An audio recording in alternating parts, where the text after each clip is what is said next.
Samahan niyo naman kami ng aking pamilya sa isang araw na pagliligaw sa labas kasi sasama kami sa aking biyanan at pupunta na naman kami ulit doon sa my park. Pero bago yung mga kaganapan na yan, is may nakita kaming grupo ng mga ibon sa kalangitan at super ganda talaga. Para silang nag-i-exhibition, then yung kulay ng mga birds ay kulay white. Sa mga ganitong season talaga naglalabasan yung mga ibon. Then ito lang yung kagandahan kapag nasa mataas na palapag ka ng building is makita mo yung kaganapan sa kalangitan. At ito pala yung OOTD for today ni Indayana na para siyang lalaki pero lalagyan ko siya yan ng hat ng kulay pink or bonnet. Yung damit niya is galing yan kay Kuya Aiden. Maraming salamat sa wakas na suot na rin niya. Then yung aking asawa is kinuha yung aming anak kasi nga umiiyak.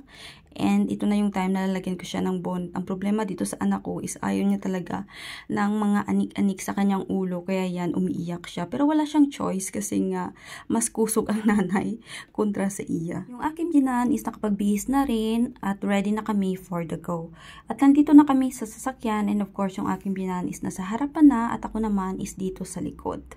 Ihatid muna namin yung aking biyanan doon sa my clinic at nandito na kami, o diba, for the goal talaga ang bilis.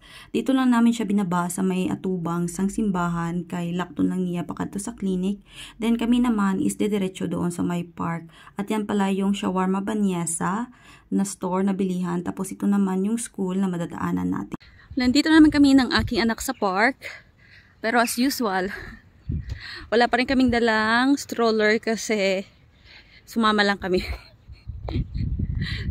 Then, matatagal lang kasi doon yung aking biyanan sa kanyang check-up.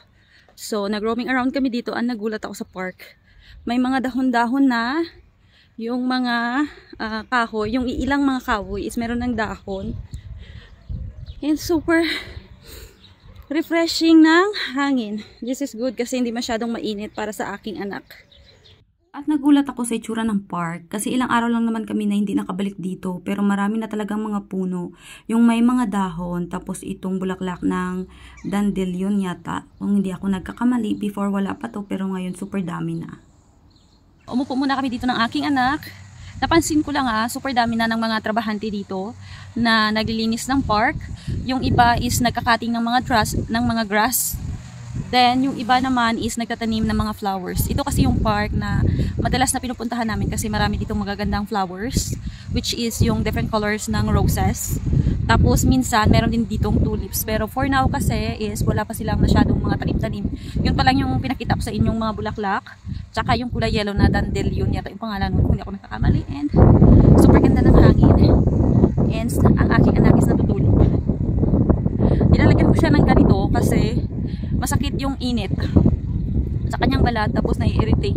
So magsistay lang muna kami dito sa park, magpapahangin-hangin until matapos yung aking biyanan. Yung asawa ko isang doon sa sasakyan kasi walang maparkingan.